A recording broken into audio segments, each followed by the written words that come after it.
My name is Melissa Robinson. I'm 35.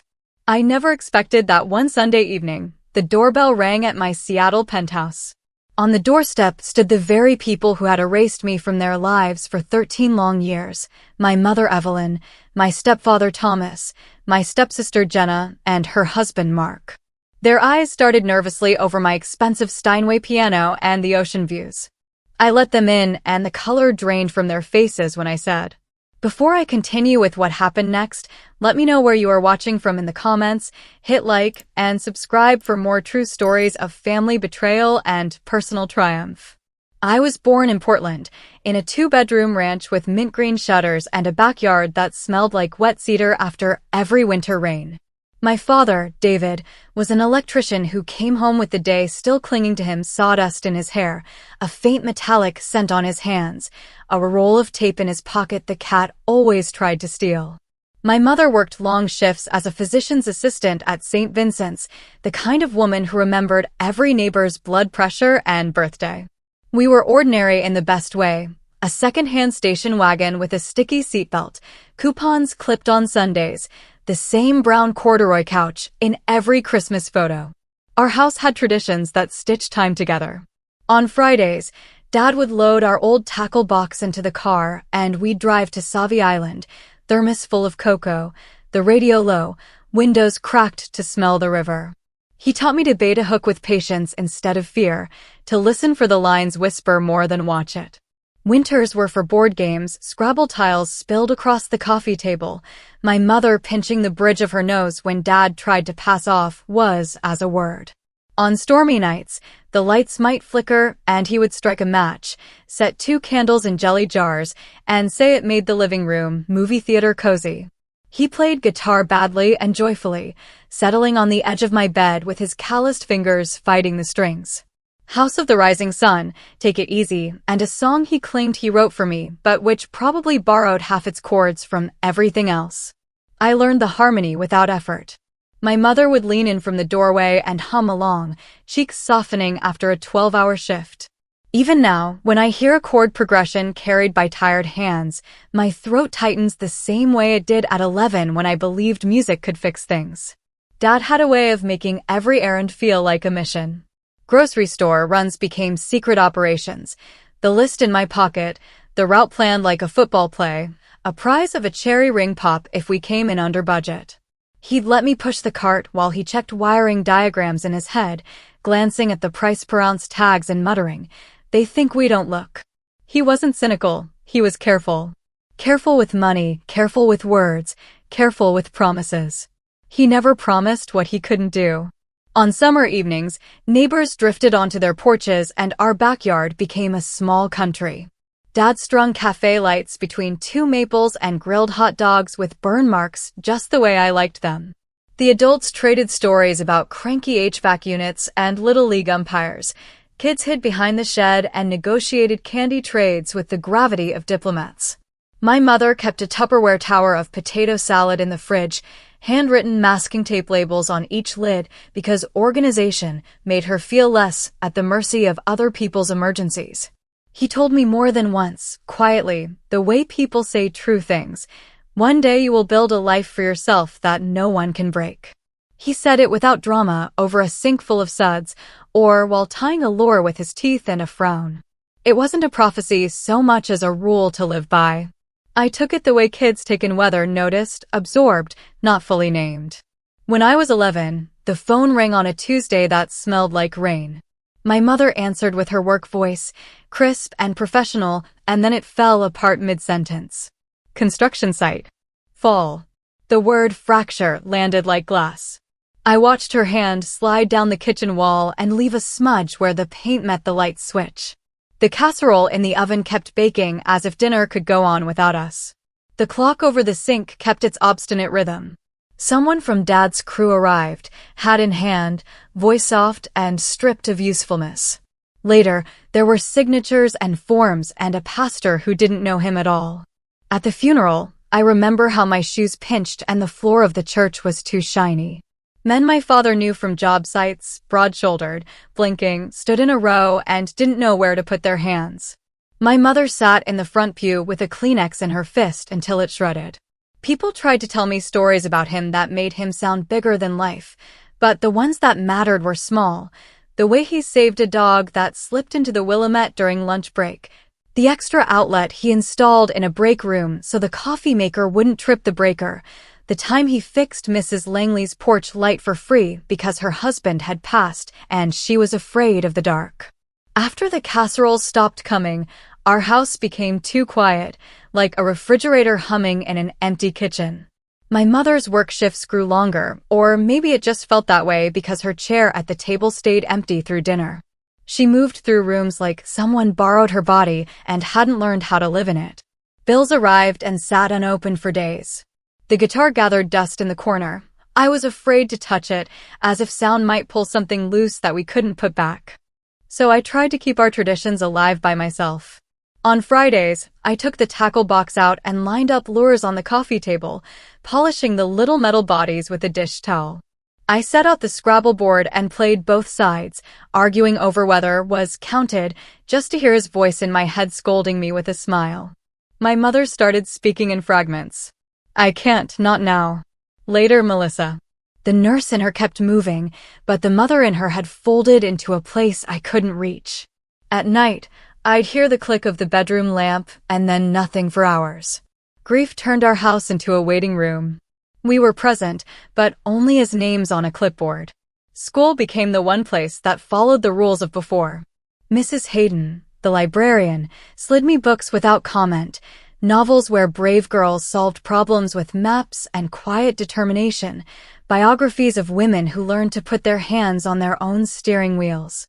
"Keep this as long as you need," she whispered once, eyes soft over the rim of her glasses.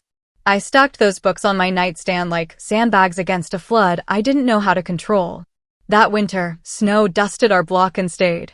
I shoveled the walkway before school and pretended the scrape of the metal blade against concrete was music. When Christmas came, the lights went up on every house but ours. I plugged in a string around the window anyway, a small act of rebellion against the silence. My mother didn't notice or pretended not to. There were no board games, no guitar. Only the blue TV glow and the clink of a spoon against a mug as she stirred tea she never finished. After the funeral, I lost my father in one day, and then, slowly, I began losing my mother too. A year after it, my mother married Thomas, a man with perfect part lines and hands that always smelled faintly of bay rum. He owned a neighborhood barbershop with a red, white, blue pole that creaked in the wind and a glass jar of combs soaking in blue disinfectant. He was courteous, punctual, and so tidy he ironed his dish towels. He also had a daughter, Jenna, 5 years older than me, who entered each room like a parade already in progress. We moved into his 2-story house in Bellevue, a place with beige carpet that flattened under your feet and a staircase that squeaked on the 3rd step. The living room had staged perfection, leather sofa no one was supposed to lounge on, a glass coffee table wiped so often it smelled like ammonia.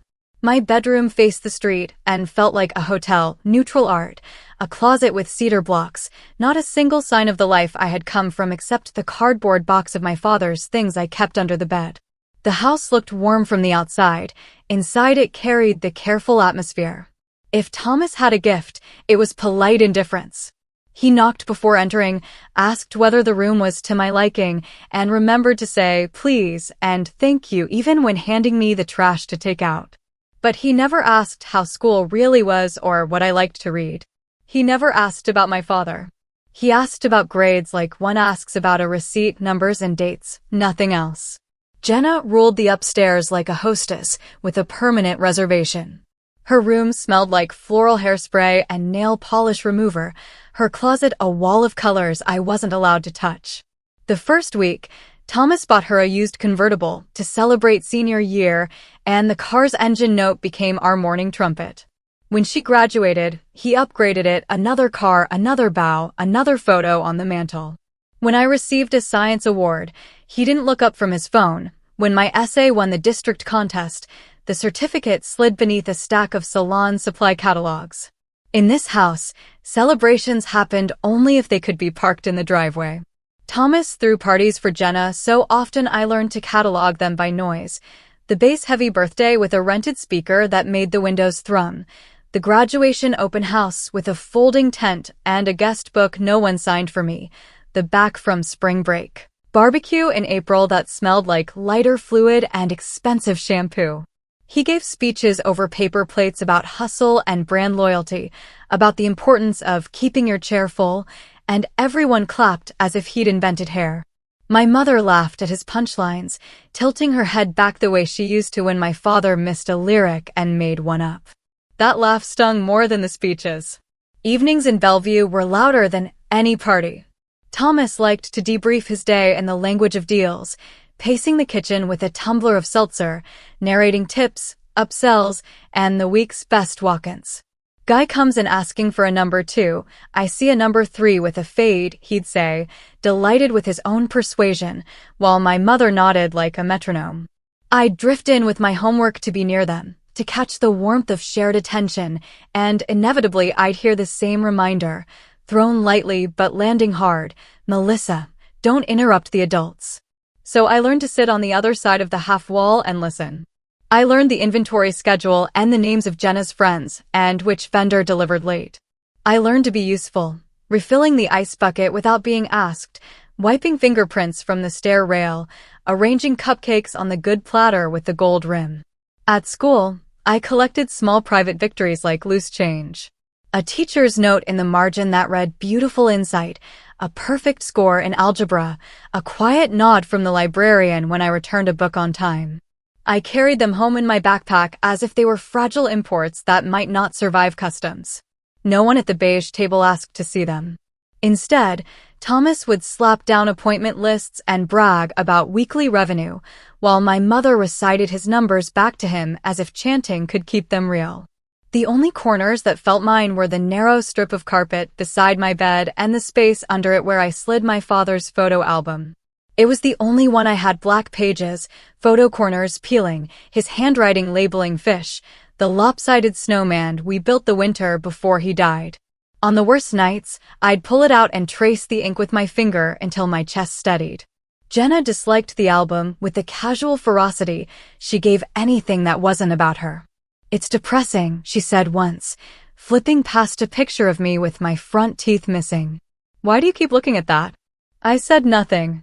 I had learned that silence kept the air breathable. One rainy Saturday, while Thomas debated signage design with a man from the strip mall and my mother clipped coupons at the counter like a meditative act, Jenna found me on the floor of my room with the album open. I'd left the door ajar, an old habit from a small house where doors weren't walls. She was dressed for a party in a white sweater and glossy lips, hair sprayed into obedient shine. She looked down at the spread, my father holding a flopping salmon, my mother younger and sunburned, me on his shoulders, and smiled without warmth. It's all in the past, she said, her voice sugar with a metallic aftertaste. Forget it. Before I could reply, she reached for the mason jar on my desk where I was soaking paintbrushes from art class. The water had turned a tired gray from rinsed acrylics. She lifted the jar over the album and tipped. The liquid poured slow, then fast, blooming across the black paper, bleeding through faces, warping the cardboard. My father's grin feathered into streaks. The snowman's coal eyes ran like mascara. The room smelled suddenly like wet chalk and plastic. I made a sound I had never heard from myself, small and animal. My mother appeared in the doorway with a coupon still in her hand. Thomas's voice carried up from downstairs, mid-monologue about chair rates. Jenna set the jar back on my desk, the clink neat and decisive, and wiped a spotless drip from her sweater with the back of her fingernail. Just forget it, she repeated, softer, as if offering advice. I pressed my palms into the soaked pages to keep them from curling, ink transferring to my skin like a stamp I hadn't asked for. My mother's eyes flicked from the album to Jenna's sweater to the wet gray stains spreading across my floor. Her mouth tightened. Melissa, she said carefully, don't make a scene. And I didn't. My father had left a small college fund for me. It wasn't flashy, no glossy brochure account with a clever name, just a careful stack of deposits he'd made whenever the budget allowed. Birthday money, overtime pay, tax refund scraps. He kept a little ledger in his square handwriting, numbers lined up like soldiers. After he died, the ledger stayed in a file folder with my birth certificate and vaccination card, proof that he had planned for a future he would never see. Knowing it existed had been my private anchor. At 16, the future suddenly became practical. I'd been invited to a summer engineering program at the community college, tuition modest, materials extra. Mrs. Hayden wrote a recommendation.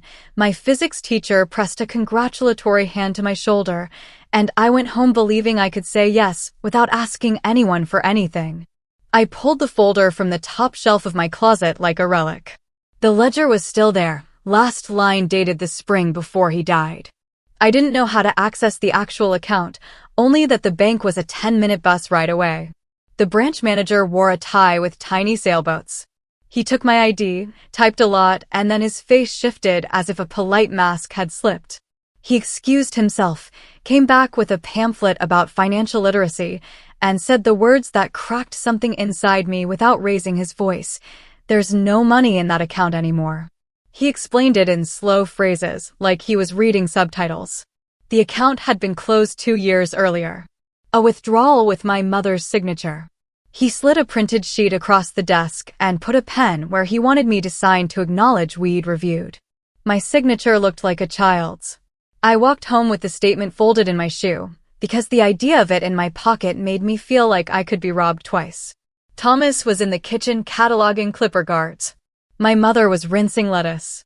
I placed the paper between them. She didn't reach for it. Thomas did, glanced down and hummed as if he'd found a typo on a menu. It went to Jenna's tuition, he said, not unkindly, like a weather report. Private university isn't cheap. And the rest? I asked, already bracing. A buy-in, he said, tapping the counter with his knuckle. We opened a second location. It's good for the family. The family. The words stretched and snapped. I turned to my mother, waiting for her face to argue on my behalf, to remember the ledger, to remember my father whispering math over a sink of suds. You'll be like everyone else, loans will help you grow up, she said, and went back to the lettuce. I didn't recognize my own voice when I said, it wasn't yours. Thomas adjusted a jar in the spice rack by 1 centimeter. He liked Rose straight. Jenna's education benefits everyone, he said. So does the business. I waited for the apology I knew wouldn't come. I waited for the moment my mother's eyes would meet mine and hold. She kept rinsing as if the faucet had hypnotized her. Water hit metal. I realized the fund had been more than money. It had been an agreement between the living and the dead. They'd voided it with the confidence of people who assume the person harmed will not fight back. From then on, money wasn't just tight. It was a language everyone else spoke fluently. Thomas bought Jenna another car for safety, a white one with leather seats.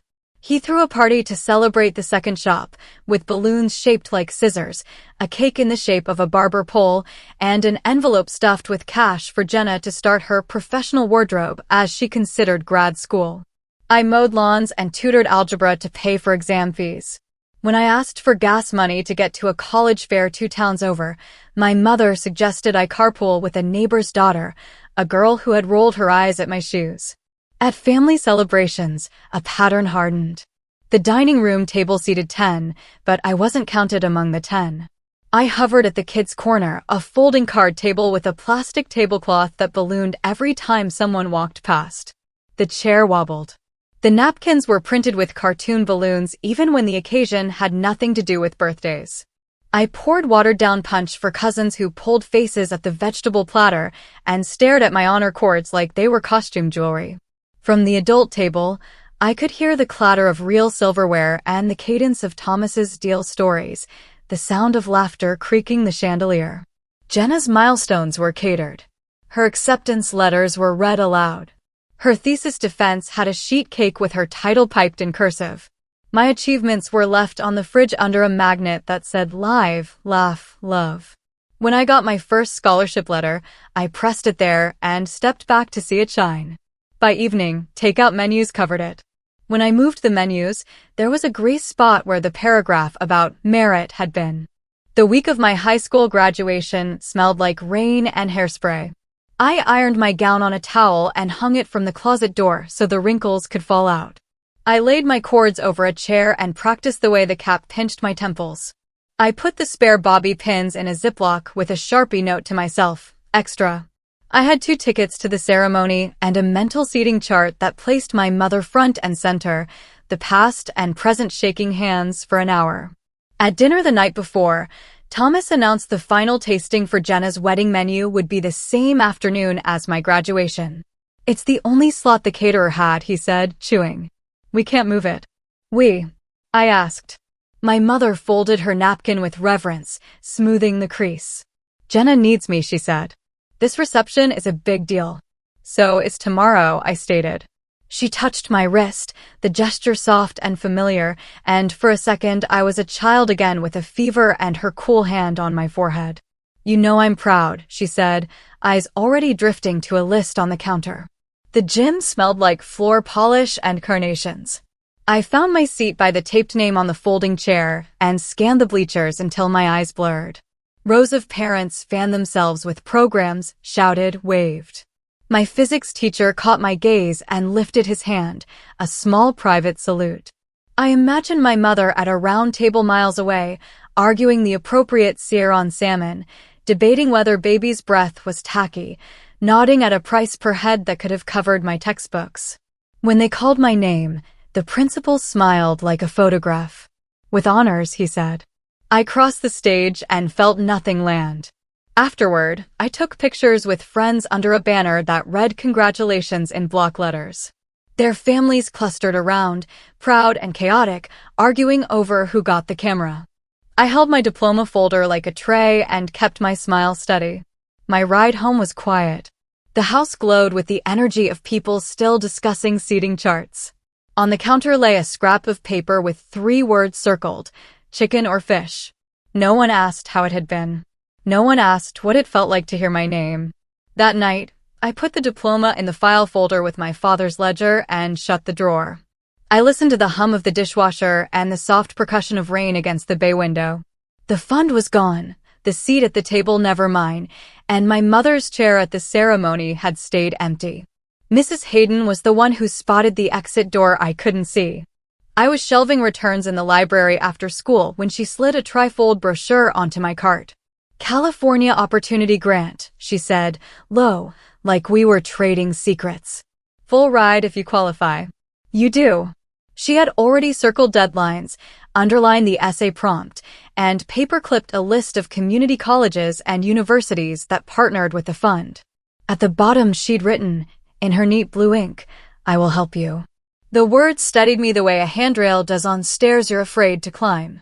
We met before classes in the quiet back room and treated the application like a second job. She coached me through the FAFSA jungle, read my drafts, and refused to let me soften the truth about home.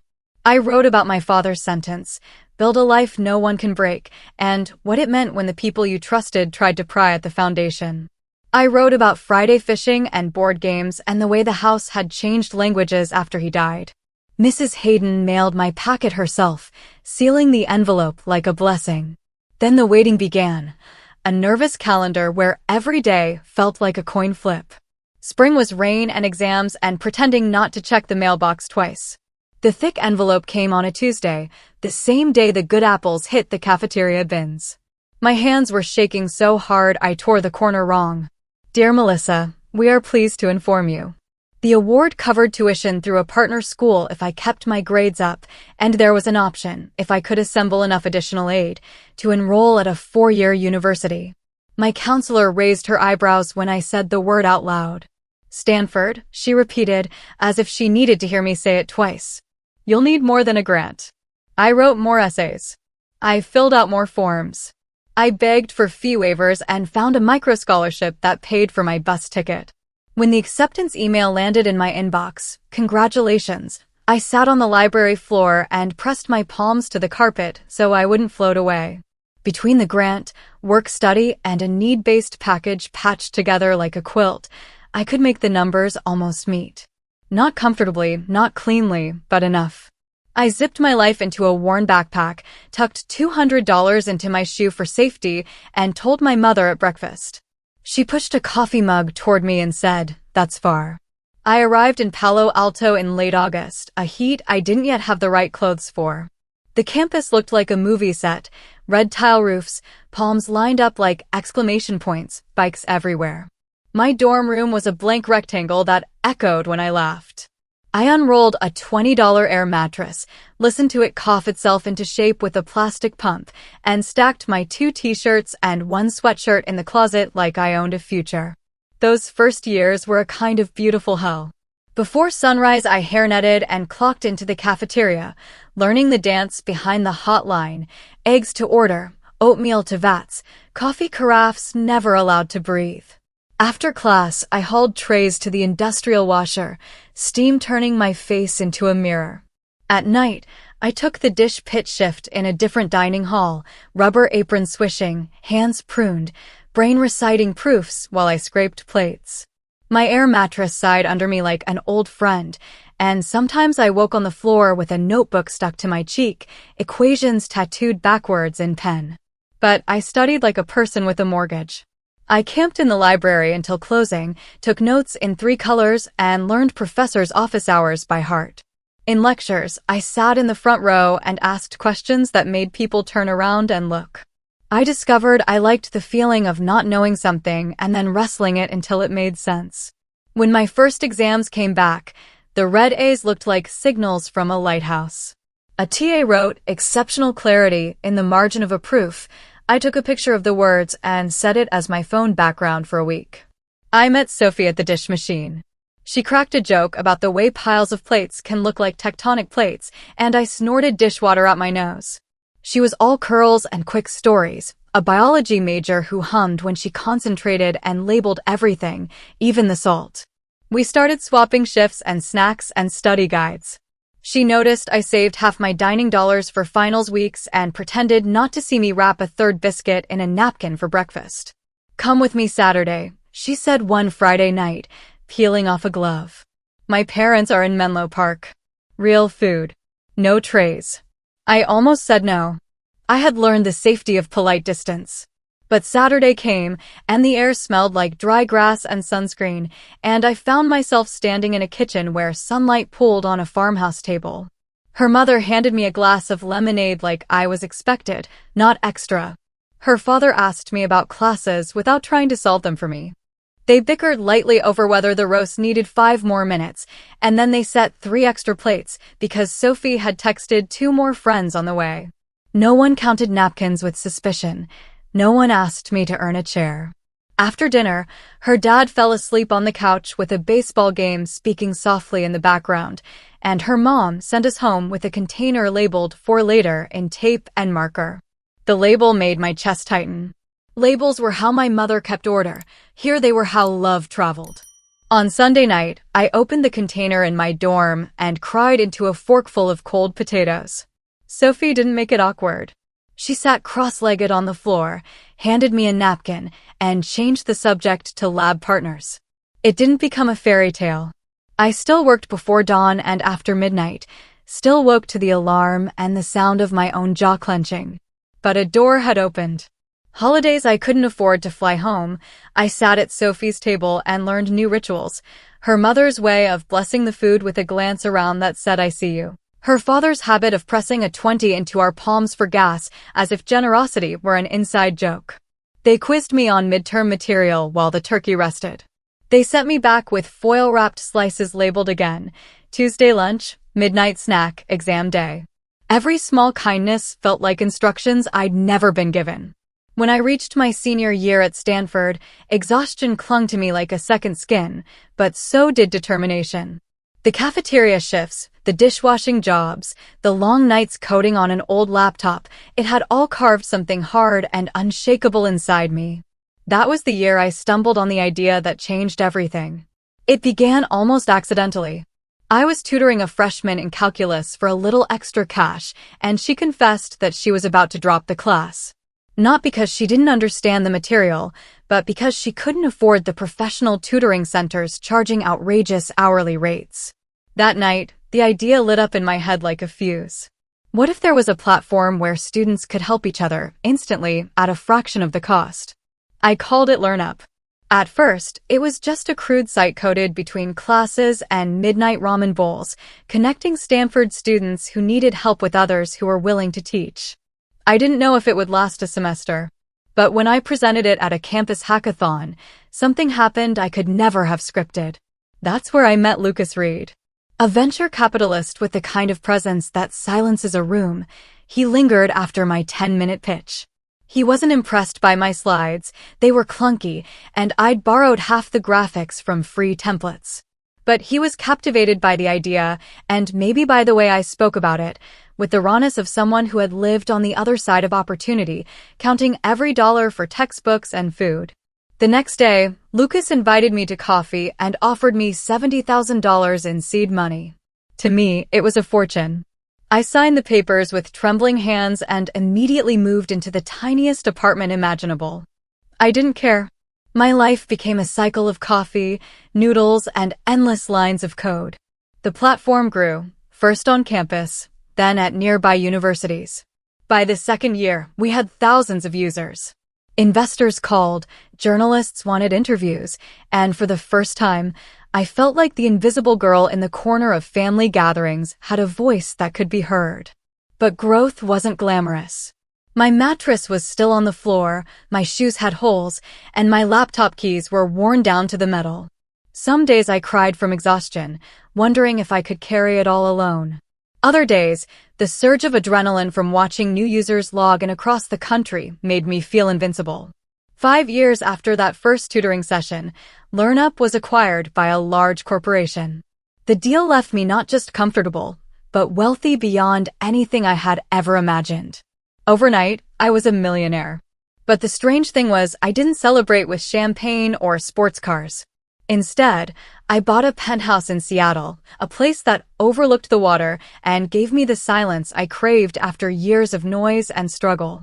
More importantly, I founded a scholarship fund for students like me, kids without family support, kids who showed up with nothing but a backpack and hope.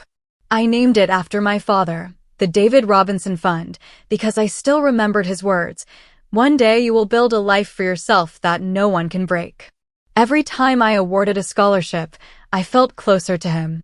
It wasn't just about giving money, it was about proving that I had taken the pain, the betrayals, and the loneliness, and turned them into something no one could erase. By the time I turned 35, I was the CEO of the company I had once scribbled on napkins during late-night study sessions. People called me powerful, successful, a woman who had it all. But the truth was simpler. I was still that little girl who had lost her father too soon, who had been told she didn't belong at the adults' table, who had once eaten cold noodles on a dorm floor. The difference was that now no one could push me aside again. 13 years of silence add weight to a doorbell. It rang once, twice, a polite chime that somehow felt like a demand. When I opened the door, there they were, photographs come alive and older. My mother with a new softness in her shoulders, Thomas with thinner hair and a thicker jaw, Jenna with careful makeup and a maternity sweater that announced itself, and Mark at her side, blinking fast like he wasn't sure if he was allowed to be impressed. "Hi, Melissa," my mother said first, the way people say hello to a receptionist they used to know. I stepped back to let them in.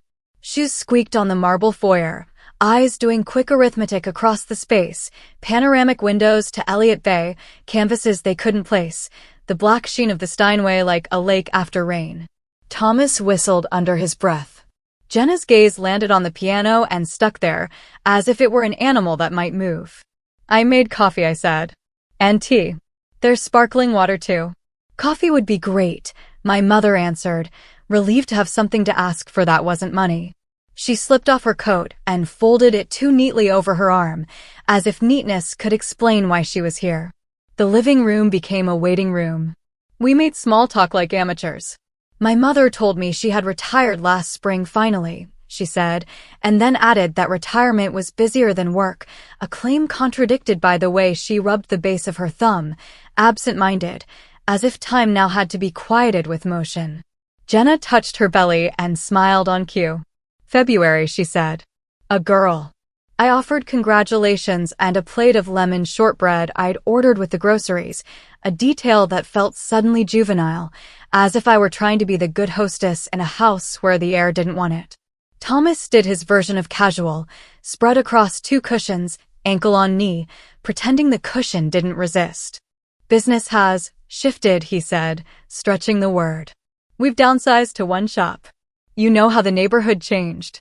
He spoke like a man who wanted me to ask the next question. I didn't. Mark nodded as if the topic were the weather. He was wearing a navy sport coat that didn't quite fit, sleeves grazing his knuckles. We're good, he said too brightly, and then he caught himself. I mean, Jenna's been nauseous, but good. I poured coffee. The cups clinked like polite applause. Steam rose between us and fogged the silence. My mother put 2 sugars into hers and stirred so long we all heard the spoon circle the porcelain. The fact of them in my living room felt surreal. For over a decade, they had been a rumor I never confirmed. Now they sat on my couch and left small damp rings on coasters I'd bought in a set of 6, never expecting to need 4 at once. The conversation took the path of least resistance. They asked about the view, the elevator, the parking under the building. I said yes, yes, yes, as if amenities could replace years. My mother complimented the rug. I told her it was hand-woven and watched her pretend to know what that meant. Jenna announced she had stopped drinking coffee for the baby, and Mark added that she missed her lattes, in theory, as if nostalgia counted for moderation. When the first round of politeness had exhausted itself, I suggested air. Let's step onto the balcony, I said. It was habit to offer the view when words failed. We carried our cups outside, and the city met us with a gray you could taste, salt off the water, a gull arguing with nobody, ferries drawing white scars across the bay. Jenna pulled her sweater tighter and leaned into Mark. My mother stood close to the railing, but didn't touch it, as if the metal might remember something about her. Thomas tucked his hands into his pockets and did a slow, appraising turn as though square footage could be inhaled. It's beautiful, my mother said. It is, I answered. We let the beauty sit there unclaimed. I waited. I wasn't going to make it easy. I had spent too long making things easy for people who didn't notice. Finally, it was Mark who cracked, not from greed, but from the particular panic of someone who has counted the same numbers 100 times and I can't make them add up differently.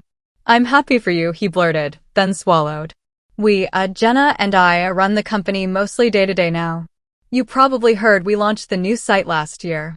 I hadn't heard, but I nodded anyway. It's been challenging, he said, searching for a word gentler than the truth. Supply chain, vendor delays, and advertising costs are, like, a black hole. We took out a line of credit to get through Q3. He stopped, eyes flicking to Thomas, and in that flicker I saw it, permission and fear. Mark, Jenna said without looking at him. Her voice had warning in it, but not enough power to stop him. He sighed, breath turning to mist. I'm not great at pretending. We're on the edge. The bank has us on a short leash. The baby's due in February and the insurance is, he shook his head. Loans are suffocating us. If we don't find a way to bridge the next few months, we're done. There it was, the wordless center finally given a noun. It clanged inside me and stirred something like pity and something harder, a sediment that never fully settled. Thomas jumped in quickly, not to comfort Mark but to steer the narrative. Listen, he said, tone brightening with a salesman's reflex. We've been discussing opportunities that are mutually beneficial. Investments. For the sake of the family. He smiled the way people smile when they want you to overlook the teeth. For the sake of the family, my mother repeated faintly, almost to herself, like an incantation that might fix what polite conversation could not. I looked at each of them in turn. Jenna was biting the inside of her cheek. Mark stared out at the water as though a boat might arrive with a solution on board. My mother kept smoothing the edge of her sleeve, a gesture I remembered from waiting rooms and checkout lines. Thomas held my gaze with the confidence of a man who had always been allowed to define what counted as reasonable. What kind of investment? I asked. My voice was steady. The part of me that had written code at a folding table and negotiated term sheets with men who mistook my silence for inexperience was now very awake. Thomas's answer was a shrug dressed up in vocabulary. Bridge capital, he said. Short-term support to help close a round.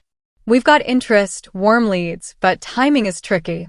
Family helps family, right?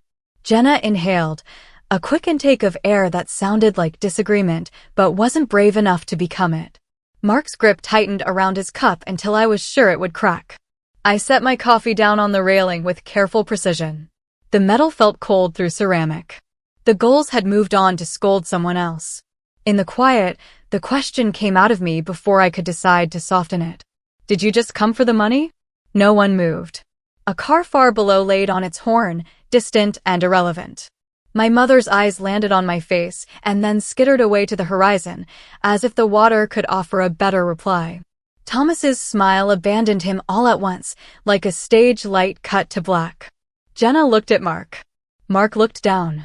The cup didn't crack, but his expression did.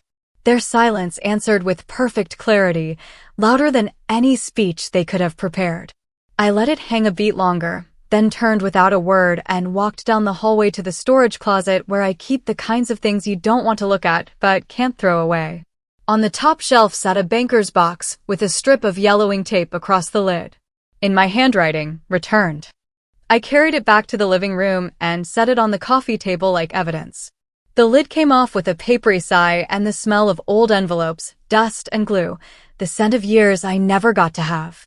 Inside were postcards with bent corners, letters still sealed, manila envelopes stared down by bright stickers. I spread them out until the polished wood disappeared under messages that never arrived. Across many of them, the same mechanical verdict, addressee moved, NO forwarding address. A few bore a rubber stamp, crooked and dark, returned to sender. Tucked among them were printed screenshots of emails bounced back with curt machine apologies, and 2 Christmas cards someone had slit open then taped shut again. I faced my mother. Did you know about this?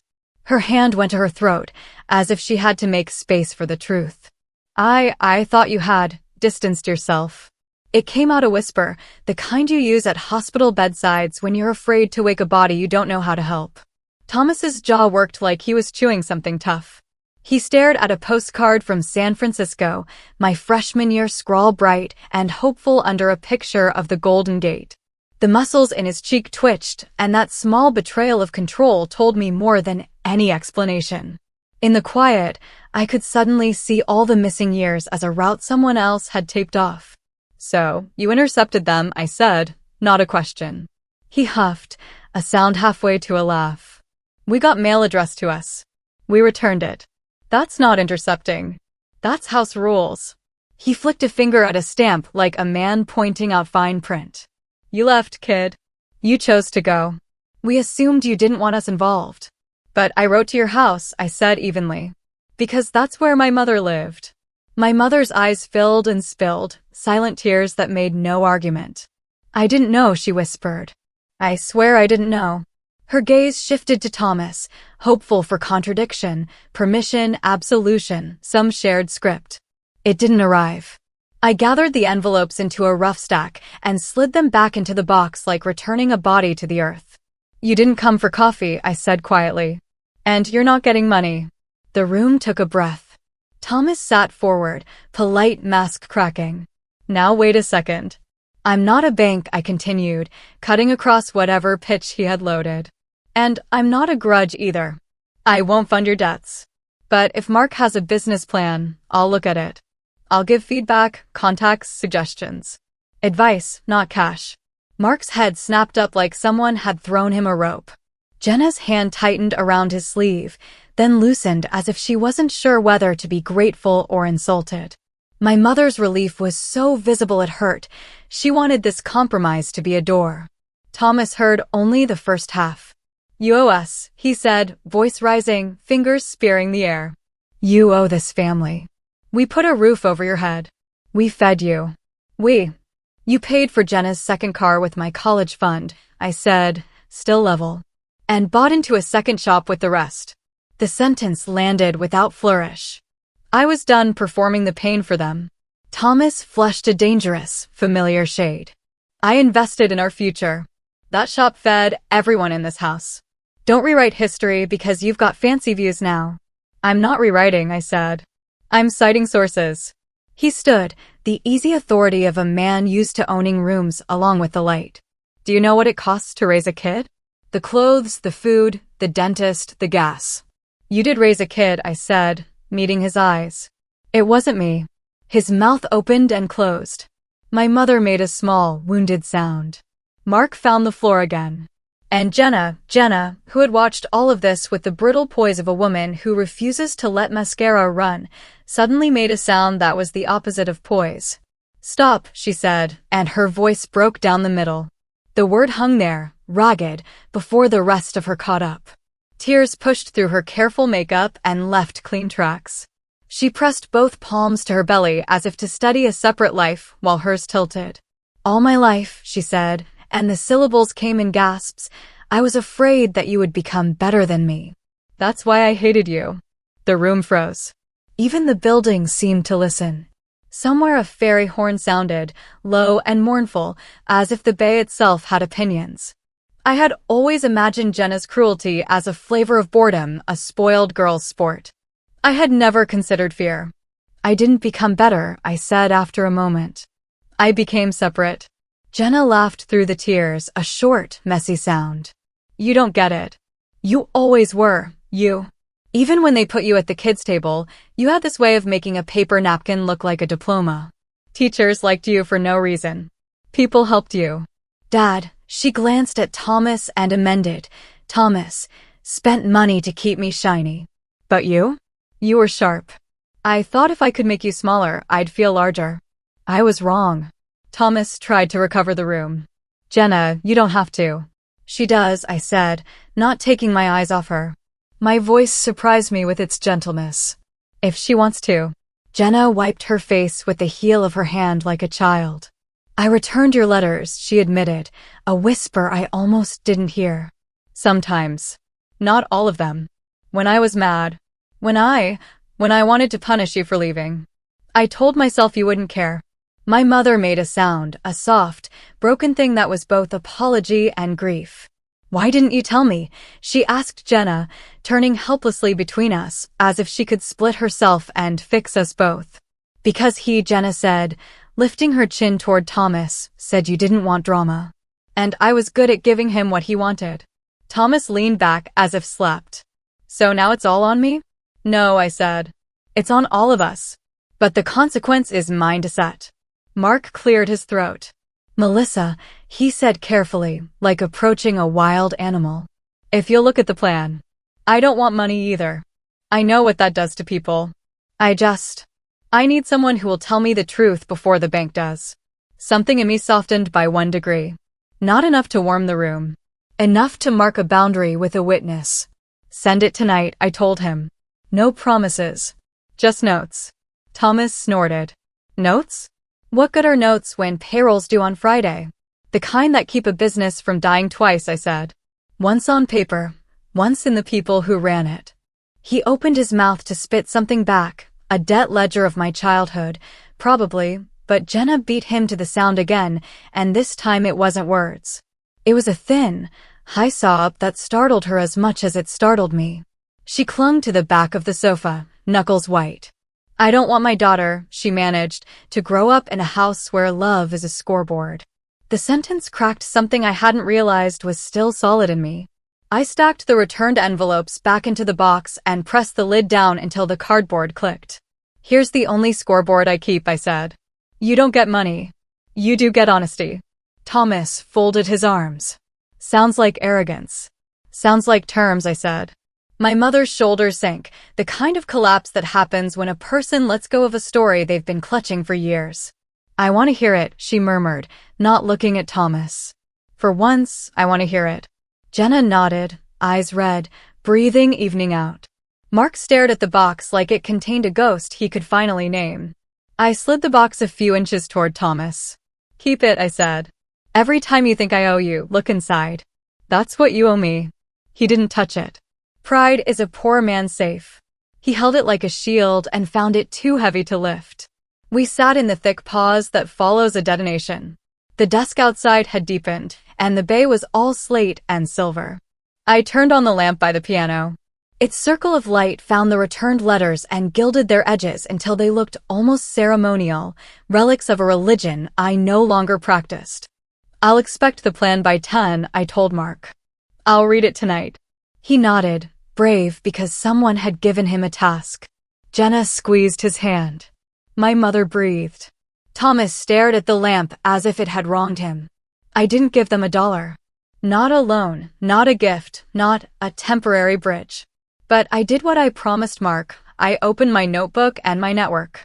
I introduced him to a logistics VP who owed me a favor, a commerce accountant who specialized in ugly cap tables, and a supplier in Tacoma willing to renegotiate terms if they cut the vanity SKUs. I read his deck line by line and wrote in the margins like a strict professor. Focus, prove margin, fire the paid ads that don't convert, call the bank before the bank calls you. It wasn't charity. It was triage with rules. We kept our boundaries like tape on the floor. Every call started with updates and ended with tasks. If he slipped toward pleading, I pointed back to the plan. When the bank agreed to extend their line on the condition of a lean quarter, he texted me 3 exploding confetti emojis and then a simple thank you. I didn't reply right away. I wanted him to feel, in that space, that gratitude and dependency are different animals. With my mother, I set something gentler but firmer, cautious weekly phone calls, Sundays at 5.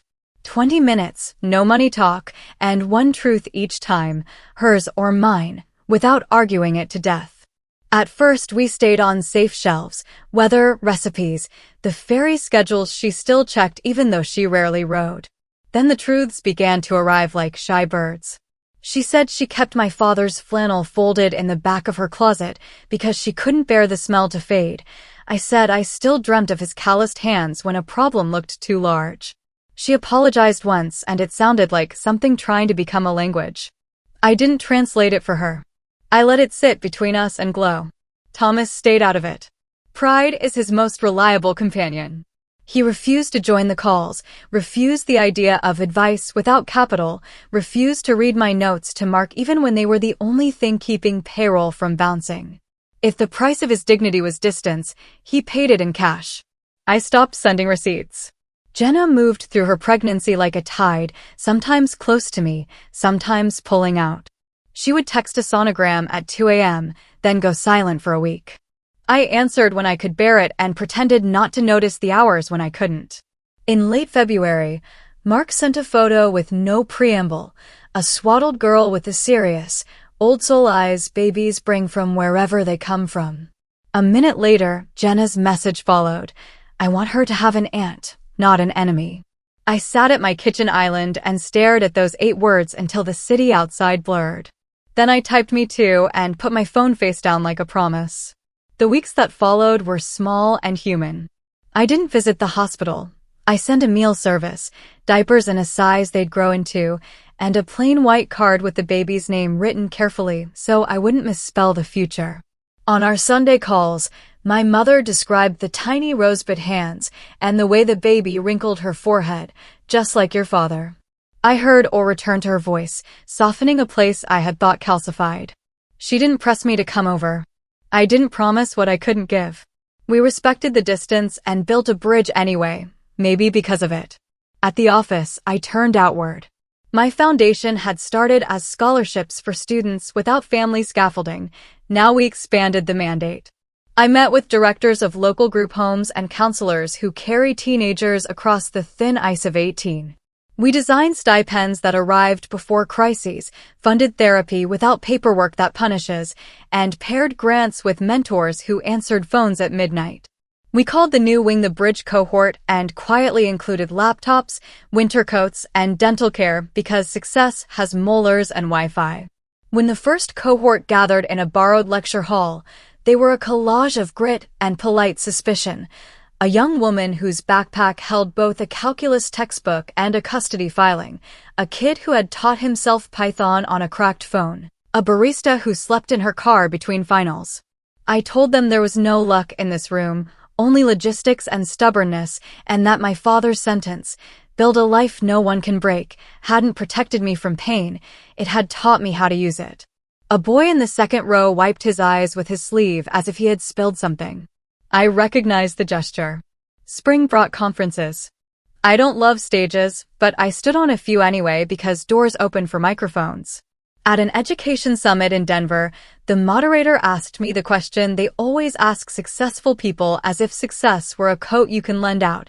What's the most important resource a young person needs? The answer rose without rehearsal, clean as a bell. Family, I said, and then I let the word stretch. Not the kind that shows up for your bank account. The kind that shows up for your life. Family is those who come not for your money, but to share your life.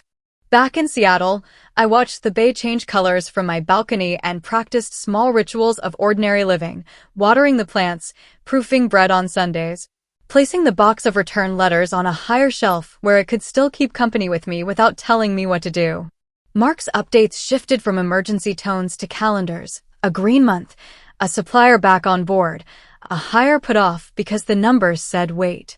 Jenna texted pictures of the baby sleeping in improbable poses, like a punctuation mark at the end of every fraught sentence we'd once spoken. And for the first time in years, when the doorbell rang, I didn't brace for impact. I listened to the sound and thought, maybe this is how a new kind of family begins, with the right people arriving empty-handed and still bringing everything that matters. When I look back on everything, the nights I cried into my pillow as a teenager, the betrayal over my father's college fund, the humiliation of being treated like an unwanted guest at my own family's table, I realize none of it destroyed me. It forged me. Pain can be turned into strength, betrayal into freedom, and loneliness into a mission. When my so-called family reappeared at my door after 13 years of silence, I expected anger to swallow me whole. Instead, I found clarity. What I gave them was honesty, and what I kept was my dignity.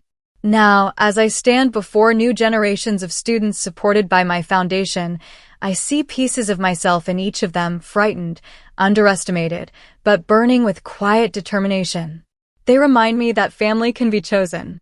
It can be built. It can grow in unexpected places. And to Jenna's daughter, my niece, who calls me Aunt Melissa, with innocence free of all the history, I give not money, but presence. That is what changes lives. Now, I want to ask you, have you ever been excluded from your family, only to be welcomed back when they wanted something from you? Tell me in the comments below how you would have reacted in my place.